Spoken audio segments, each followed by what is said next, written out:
जो है अर्थशास्त्र की शाखाओं के विषय में प्रकाश डाले थे और उसको बता दिए थे कि अर्थशास्त्र की दो शाखाएं हैं, एक व्यष्टि, एक जो है व्यष्टि अर्थशास्त्र, एक समष्टि अर्थशास्त्र। तो हमने व्यष्टि अर्थशास्त्र, समष्टि अर्थशास्त्र में हम जो है प्रकाश डाल चुके थे। अब समष्टि और व्यष्टि में क्या अंतर है इस पर भी हमने बता दिया था कि विषय सामग्री क्या है व्यष्टि अर्थशास्त्र की और असमष्टि अर्थशास्त्र की, और उसके बाद तेजी और मंदी जो है के आधार पर व्यष्टि अर्थशास्त्र क्या है और समष्टि अर्थशास्त्र क्या है। अब हम आपको बता रहे हैं, इस पर ध्यान देने की बात है कि सहायता के आधार पर व्यष्टि अर्थशास्त्र और समष्टि अर्थशास्त्र क्या है। तो सहायता के आधार पर व्यष्टि अर्थशास्त्र और समष्टि अर्थशास्त्र में अंतर ये है कि ये व्यष्टि अर्थशास्त्र में उपभोक्ता या फर्म को उपभोक्ता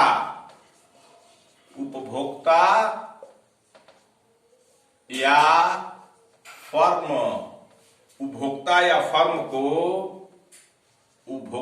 फर्म सर्वोत्तम दशा तक पहुंचाने में, उपभोक्ता या फर्म को सर्वोत्तम दशा तक पहुंचाने में, दशा तक पहुंचाने में व्यष्टि अर्थशास्त्र सहायता करता है। व्यष्टि अर्थशास्त्र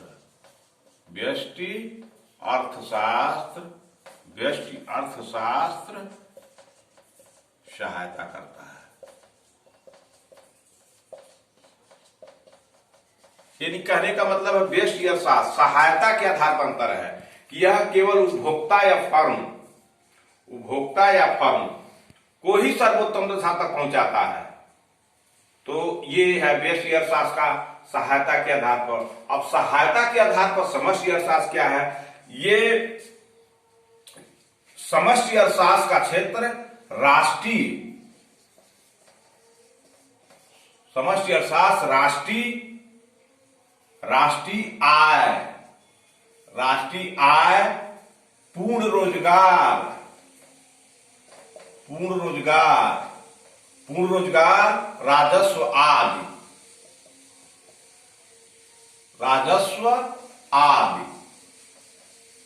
राजस्व आदि संपूर्ण अर्थव्यवस्था से संबंधित समस्याओं, संपूर्ण अर्थव्यवस्था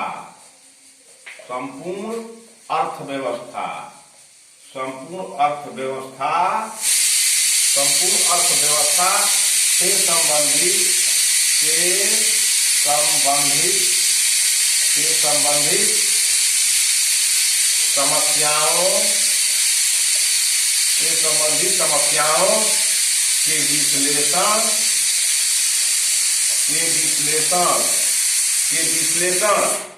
से अधिक व्यापक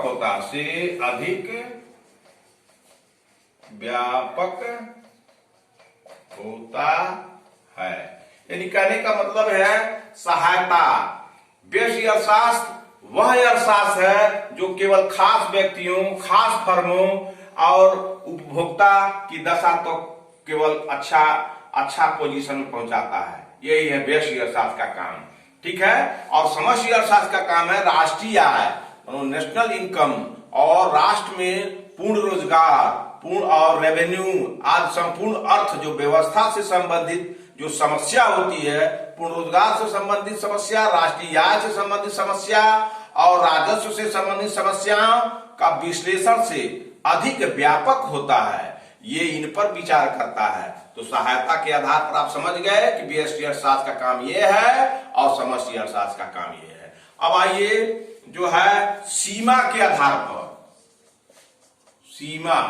अब इनकी सीमा क्या है? तो एकमात्र व्यक्तिगत समस्याओं, यह जो है व्यष्टि अर्थशास्त्र व्यक्तिगत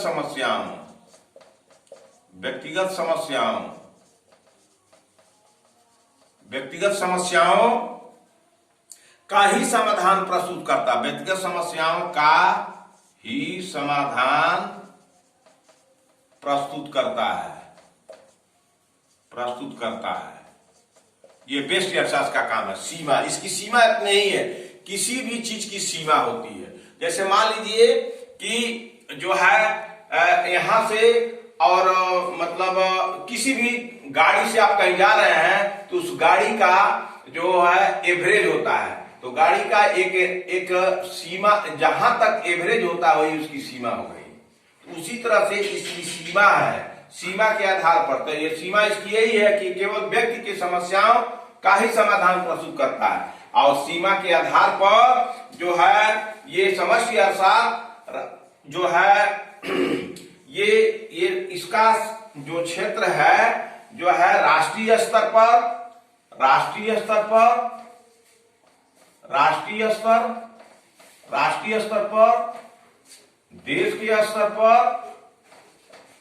देश के स्तर पर जो है अर्थव्यवस्था की समस्याओं का, अर्थव्यवस्था के समस्याओं, अर्थ जो व्यवस्था भी जो देश में चल रही है अर्थव्यवस्था, तो उस अर्थव्यवस्थाओं की समस्याओं का विश्लेषण करता है, इतना इसकी सीमा है। विश्लेषण करता है और समस्याओं के समाधान का प्रयास करता है, और समस्याओं के समाधान का प्रयास करता है, और समस्याओं के समाधान का, और समस्याओं के समाधान का प्रयास करता है। ये हो गया सीमा। यानी इसकी सीमा बहुत सीमित है, छोटा है, लेकिन व्यष्टि अर्थशास्त्र की सीमा बहुत बड़ा है। ये अभी देश में जो चल रहा है मुद्रास्फीति, बेरोजगारी और राजस्व और राष्ट्रीय आय, ये सब अभी देश ये जो है व्यष्टि अर्थशास्त्र के सीमा के अंतर्गत आता है, इसके अंतर्गत आता है, और उसके समाधान के लिए जो है एक स्तर पर जाकर के प्रयास करता है, और उसकी आर्थिक समस्याओं का विश्लेषण करके और अब करता है व्यष्टि अर्थशास्त्र। जैसे अभी देश में बेरोजगारी है, भुखमरी है, और आपका मुद्रास्फीति है, आपकी महंगाई है, उत्पादन है, उपभोग है, वितरण है, और आपका जो है राजस्व है, लोक राजस्व है। ये सब समस्याएं जो आपके जो है इस व्यष्टि अर्थशास्त्र के अंतर्गत आती है, और यही असीमित है, इसीलिए इसकी सीमा से कम है, और इसकी सीमा व्यष्टि अर्थशास्त्र की सीमा समष्टि अर्थशास्त्र की सीमा व्यष्टि अर्थशास्त्र की सीमा से ज्यादा है। इसलिए सीमा के आधार में पर भी दोनों में अंतर है। तो इसीलिए अब हम चलते हैं समस्याओं का स्तर। मीटर तक आपको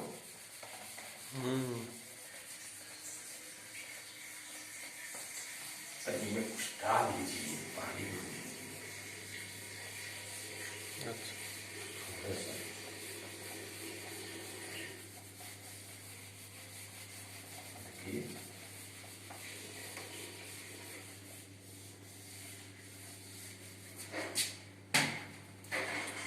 समस्याओं का स्तर के आधार पर,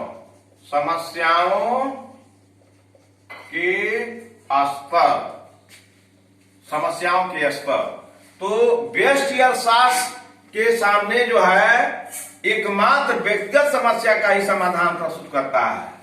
इसके आधार पर व्यष्टि अर्थशास्त्र एकमात्र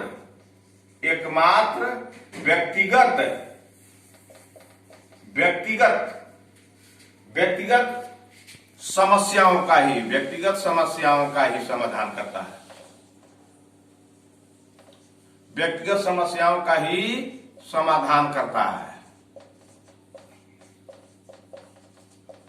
जैसे मान लीजिए व्यष्टि अर्थशास्त्र का मतलब हम हैं, तो हमारी आर्थिक व्यवस्था, हमारी आर्थिक स्थिति में कमजोरी है, या आर्थिक स्थिति में गिरावट है, आर्थिक स्थिति में ह्रास है, तो यह व्यष्टि अर्थशास्त्र, हम अपने इस व्यष्टि अर्थशास्त्र के माध्यम से अपनी व्यक्तिगत समस्याओं का समाधान कर लेते हैं, और यही इसी का नाम है व्यष्टि अर्थशास्त्र। और समस्याओं के स्तर पर समष्टि अर्थशास्त्र संपूर्ण अर्थव्यवस्था की समस्याओं का विश्लेषण करता है। ये समष्टि अर्थशास्त्र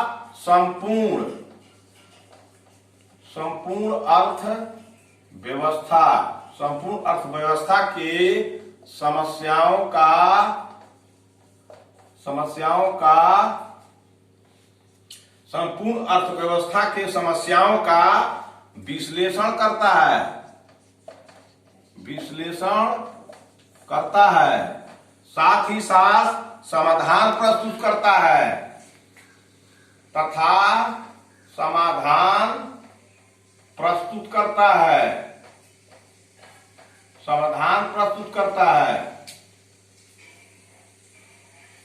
और करता है तथा उसका प्रयास करता है।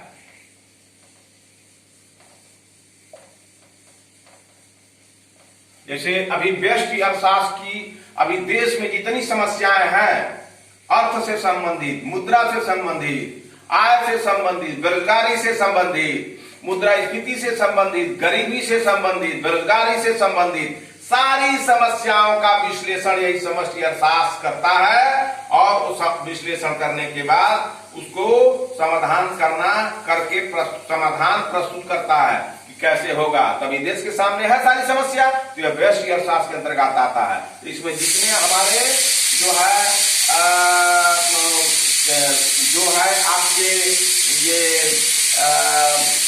आपके जो बजट जो पेश किए जाते हैं, तो उसका जो भाग होता है प्रत्येक भाग बजट में, तो बजट से संबंधित जितने तथ्य हैं वो सारे समष्टि अर्थशास्त्र में आते हैं और उसी बजट के माध्यम से देश को आगे बढ़ाया जाएगा कि कैसा बजट पेश किया जाए, कैसे लाभ हो। तो समष्टि अर्थशास्त्र के मतलब ये होता है कि जो वित्त मंत्री होते हैं किसी भी देश के, तो वित्त मंत्री का जितना कार्यकलाप है, वह वित्त मंत्री का जितना कार्यकलाप है समष्टि अर्थशास्त्र के अंतर्गत आता है। यहां तक कि प्रधानमंत्रियों का भी विदेशों से जो संबंध है, अंतर्राष्ट्रीय संबंध, वह अंतर्राष्ट्रीय संबंध भी समष्टि अर्थशास्त्र के ही अंतर्गत आता है। तो इतना अंतर है, आप समझ जाइए व्यष्टि और समष्टि में कितना अंतर है। अब समस्याओं का स्तर, उसके बाद उपयोगिता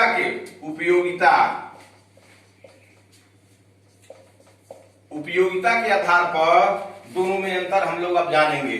उपयोगिता के आधार पर दोनों में अंतर जानेंगे।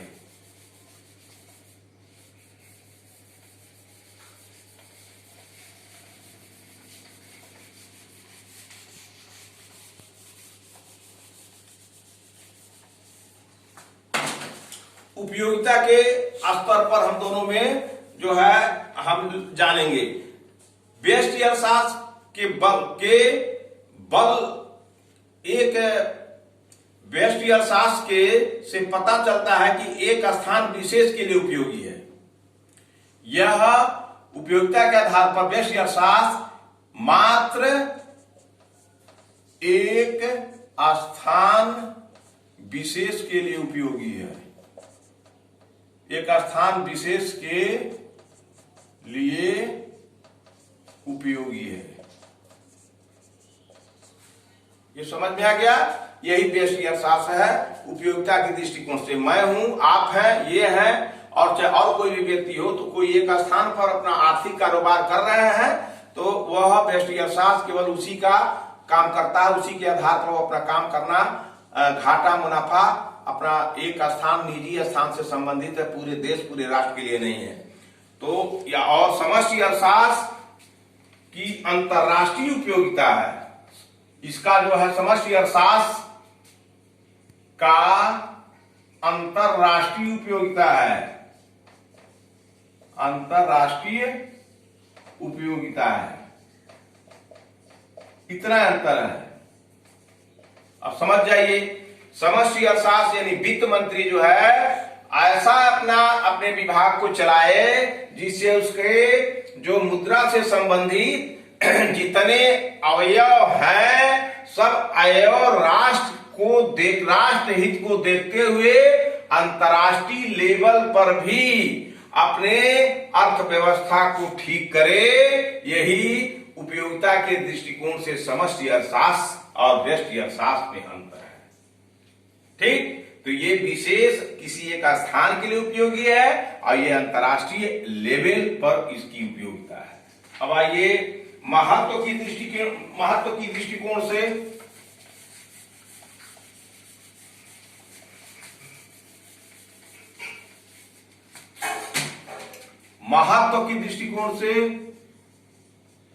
महत्व के आधार पर अंतर क्या है? तो महत्व के आधार पर व्यष्टि अर्थशास्त्र केवल सिद्धांतों की सत्यता, ये व्यष्टि अर्थशास्त्र केवल सिद्धांतों की सत्यता, सिद्धांतों की सत्यता, जो सिद्धांत है अर्थशास्त्र के, उसके सिद्धांतों की सत्यता को ही मापदंड मानता है, को ही मापदंड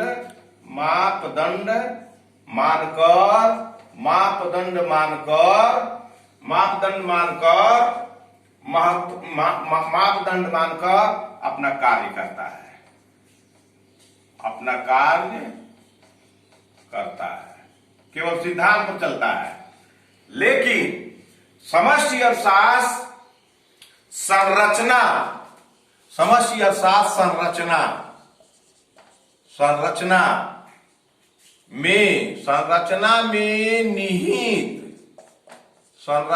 में निहित भ्रम को दूर करने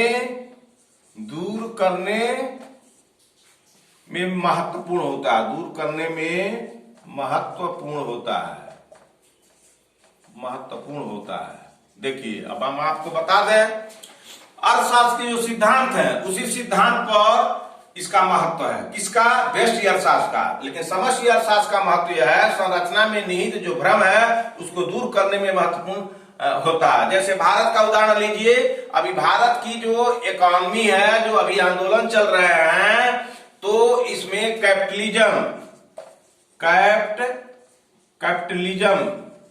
कैपिटलिज्म की प्रधानता है।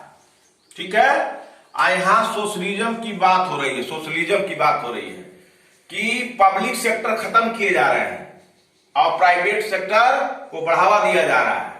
तो यह महत्व की दृष्टिकोण से अंतर यह है कि इस समष्टि अर्थशास्त्र क्या करता है, जो भारत की इकोनॉमी संरचना है, स्ट्रक्चर है, उस संरचना, भारत की अर्थव्यवस्था की संरचना में जो भ्रम है, जो भ्रांति है, जो शंका है, जो कमियां है, उसको दूर करने में महत्वपूर्ण भूमिका निभाता है। कौन? समष्टि अर्थशास्त्र। अब यही दूर करता है। आइए केवल सिद्धांतों को मापदंड करके अपना काम करते हैं, तो समझ लिए महत्व की दृष्टिकोण से इनका महत्व कम है और समष्टि अर्थशास्त्र का महत्व ज्यादा है।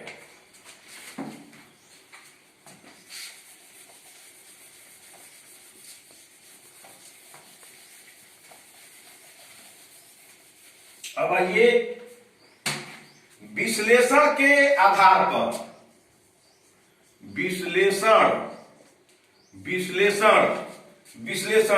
अर्थशास्त्र कीमत विश्लेषण से संबंध रखता है। ये विश्लेषण के आधार पर व्यष्टि अर्थशास्त्र कीमत का केवल विश्लेषण करता है, कीमत का विश्लेषण करता है। ठीक, तो ये जो कीमत कितना हुआ, हम हैं किसी वस्तु के कीमत पर ही ज्यादा बल देते हैं, या कोई व्यक्ति होगा या कोई छोटा इकाई होगा या 2-4 व्यक्तियों का समूह केवल कीमत पर विश्लेषण करता है। जबकि विश्लेषण के आधार पर समष्टि अर्थशास्त्र का लक्ष्य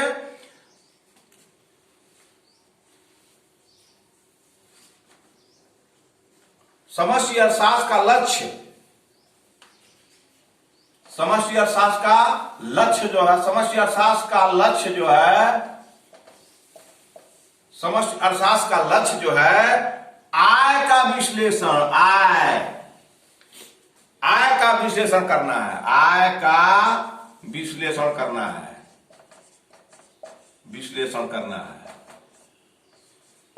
कितना अंतर हो गया? ये केवल कीमत का विश्लेषण करता है, लेकिन समष्टि अर्थशास्त्र आय कितना हुआ, कमाई कितना हुआ, इनकम कितना हुआ, इसका विश्लेषण करता है। तो जब कमाई इनकम का विश्लेषण जब करेगा तो इसकी सीमाएं बहुत ज्यादा बढ़ जाएंगी और इसका विश्लेषण केवल सीमित है और इसका विश्लेषण ब्रॉड है। यानी आय, जो आय की जो विश्लेषण करेगा, कैसे आय आएगी अपने देश में, ये बहुत बड़ी चीज है। तो ये कीमत का विश्लेषण, इतना अंतर है। ये आय का विश्लेषण करता है और ये कीमत का विश्लेषण करता है। अब हम निर्देशन के आधार पर हम दोनों में अंतर समझते हैं।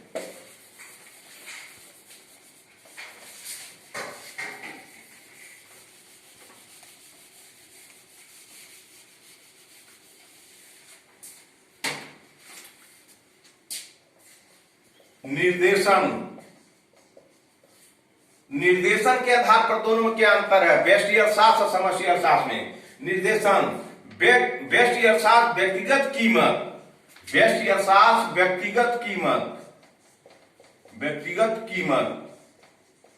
व्यक्तिगत कीमत, उत्पादन,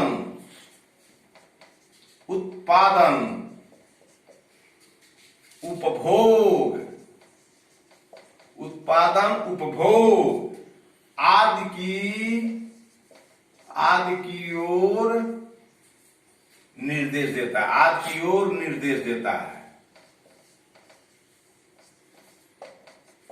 आदि की ओर निर्देश देता है। यह क्या निर्देशन के आधार पर डिफरेंस करें तो इसका काम है व्यष्टि अर्थशास्त्र का व्यक्तिगत कीमत, जो इंडिविजुअल जो है प्राइस है या रेट है या मूल्य है, उस पर यह जोर देता है, और उत्पादन और उपभोग आदि की ओर निर्देश देता है। ये इसका निर्देशन यह होता है कि कीमत पर, उत्पादन पर, उपभोग, इस पर इशारा देता है, इशारा करता है। लेकिन समष्टि अर्थशास्त्र जो है सामाजिक कीमत, सामान्य अर्थशास्त्र, ये जो है निर्देशन के आधार पर समष्टि अर्थशास्त्र सामान्य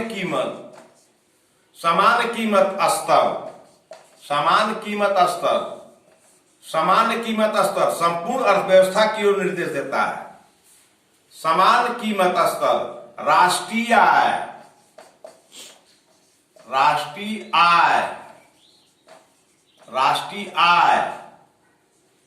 और संपूर्ण अर्थव्यवस्था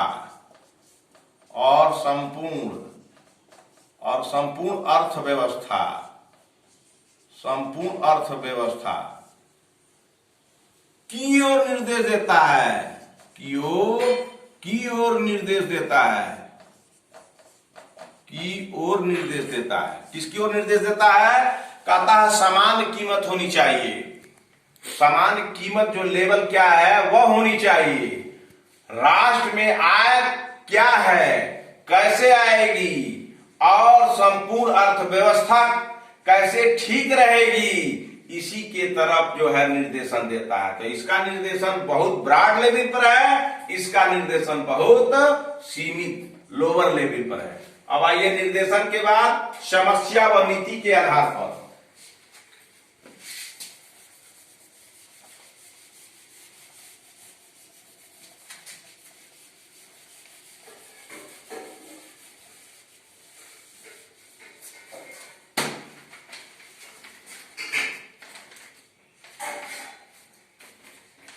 समस्या व नीति के आधार पर, समस्या व नीति के आधार पर, समस्या व नीति के आधार पर। तो समस्या व नीति के आधार पर व्यष्टि अर्थशास्त्र केवल व्यक्ति विशेष की समस्याओं का अध्ययन करता है, केवल व्यक्ति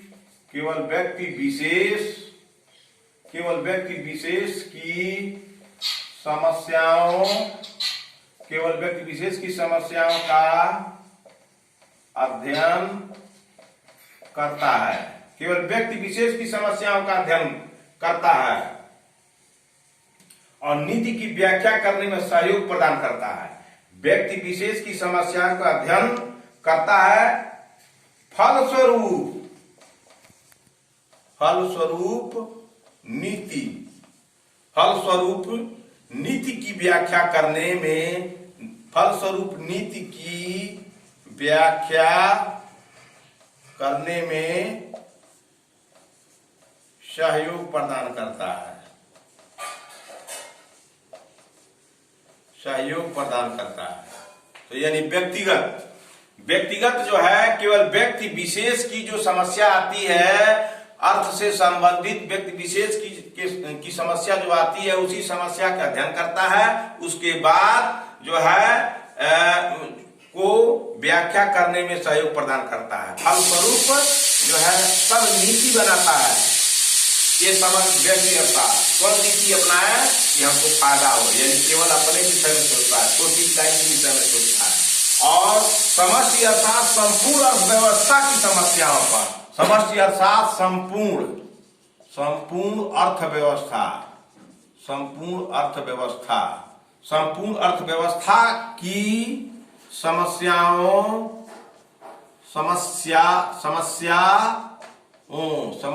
संपूर्ण अर्थव्यवस्था की समस्याओं का विश्लेषण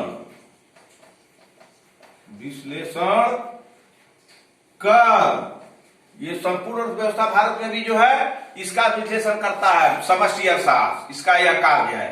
भारत में भी जो अर्थव्यवस्था चल रही है, उस अर्थव्यवस्था के सामने क्या समस्याएं हैं, उस समस्याओं का विश्लेषण करता है और विश्वव्यापी नीतियों का निर्धारण करने में सहयोगी है। और विश्वव्यापी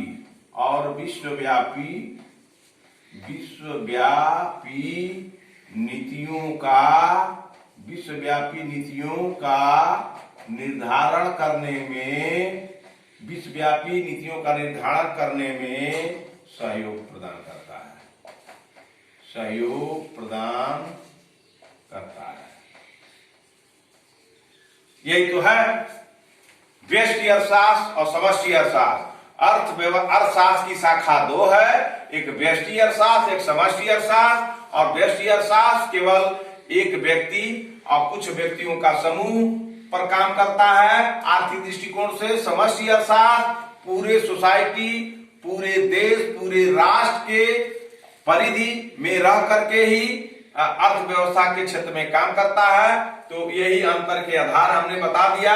अंतर के आधार में आपको हमने बताया है कि जो है विषय सामग्री के आधार पर अंतर, तेजी और मंदी के आधार पर अंतर, तेजी और मंदी के आधार पर अंतर, और सहायता के आधार पर अंतर, सीमा के आधार पर अंतर, समस्याओं का स्तर के आधार पर अंतर, और महत्व के आधार पर अंतर, विश्लेषण के आधार पर अंतर, निर्देशन के आधार पर अंतर, और समस्या और नीति के आधार पर व्यष्टि और समष्टि अर्थशास्त्र में अंतर है।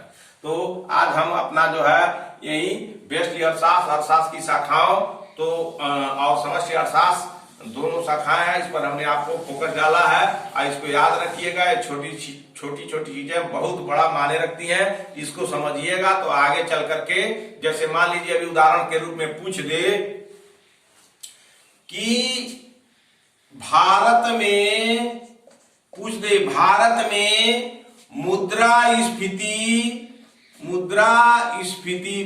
में मुद्रास्फीति की दर बहुत तेजी से बढ़ रही है। मुद्रास्फीति के कारण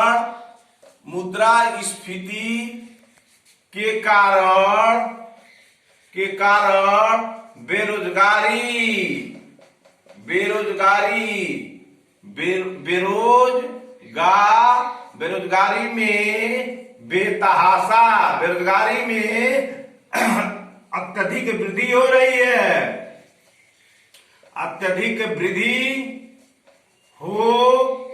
रही है। आईएएस में पूछ दे, आईएएस के परीक्षा में अगर पूछ दे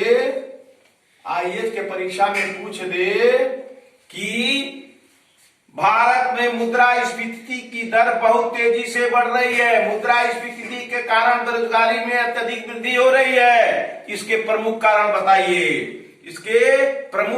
बताइए। इसका जो है इसका जो है किस क्षेत्र वृद्धि हो रही है, यह किस अर्थशास्त्र में आता है, यह किस अर्थशास्त्र या किस अर्थशास्त्र की शाखा में आता है। तो इतना बड़ा कहानी लिखेगा और उत्तर आपका रहेगा, केवल आपका उत्तर मात्र रहेगा, आपका उत्तर रहेगा विकल्प चुनने के लिए ए बी सी डी, कह देगा व्यष्टि अर्थशास्त्र, व्यष्टि अर्थशास्त्र, व्यष्टि अर्थशास्त्र, समष्टि अर्थशास्त्र, समष्टि अर्थशास्त्र, समष्टि अर्थशास्त्र, राष्ट्रीय आय,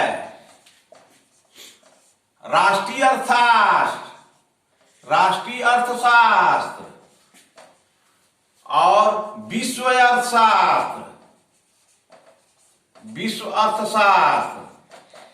तो आप कहेगा, मानिए कोई एक विकल्प, तो आप तो भटकते रह जाएंगे। आपका जब कंसेप्ट क्लियर रहेगा तो आप कहिएगा कि मुद्रास्फीति के कारण बेरोजगारी बढ़ रही है, यह कभी भी व्यष्टि अर्थशास्त्र नहीं करेगा। जब जब अध्ययन करेगा तो इसके विषय में समष्टि अर्थशास्त्र करेगा, तो आपका ये सही हो जाएगा और वहां बाजी मार के चले आइएगा। इसी तरह से आपको व्यष्टि अर्थशास्त्र और समष्टि अर्थशास्त्र को समझने से यही फायदे मिलेंगे कि इतने बड़े सवाल का उत्तर मात्र इतने ही में देना है।